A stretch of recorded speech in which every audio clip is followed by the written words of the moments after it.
take a look at this, a terrifying scene playing out in Hurst, where a car crashed into a home. Then moments later, that home actually explodes. 4 people were rushed to the hospital, 1 in critical condition tonight. Firefighters spent all afternoon at the home on Myrtle Drive near Redwood Park and Northeast Mall. And that's where tonight we find our David Goins. David, good evening. Hey there, Todd. Yeah, those crews are gone tonight, but this neighborhood not quiet just yet. There is a sound of a backhoe just off to our side as they work to repair a natural gas line that was damaged in this accident and fire. And tonight we are hearing from the family, or a family member of the 3 people who live here at this home. And as we learned tonight, this is a home that's been in that family for generations. Lots of hours are spent on lots of fire calls, but few, if any, are like what Hurst firefighters faced Saturday, and certainly unlike anything this subdivision had seen, shook the house, shook all the neighbors' houses, or felt before. Just after 1 o'clock, an SUV slammed into this home on Myrtle. A gas line ruptured, and a couple minutes later, as Hurst police officers approached, as they were coming down Redbud, the house exploded. Surveillance video showed it from the outside. Inside, a couple in their early 60s and their adult son. All of them are in the hospital. The woman is in critical condition tonight.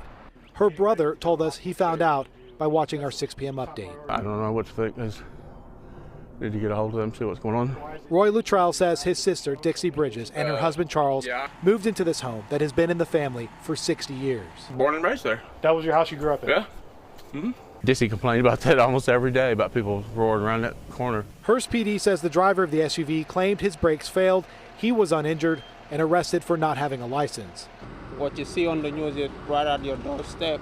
Mustafa Samer lives across the street and provided us images that shows one of those 2 Hurst PD officers injured being treated on scene. Another went to a hospital to get checked out. Samer also helped the couple's son, making sure his neighbor stayed warm until an ambulance could arrive. That's probably a whole lifetime building with memories and everything. In a flash, everything is gone. I mean, we can't take nothing for granted. Hurst fire crews did manage to pull the family's dog out and provide oxygen to get him breathing clearly again. Roy Luttrell says that is one piece of good news, but his concern tonight is for his sister, her husband, and his nephew.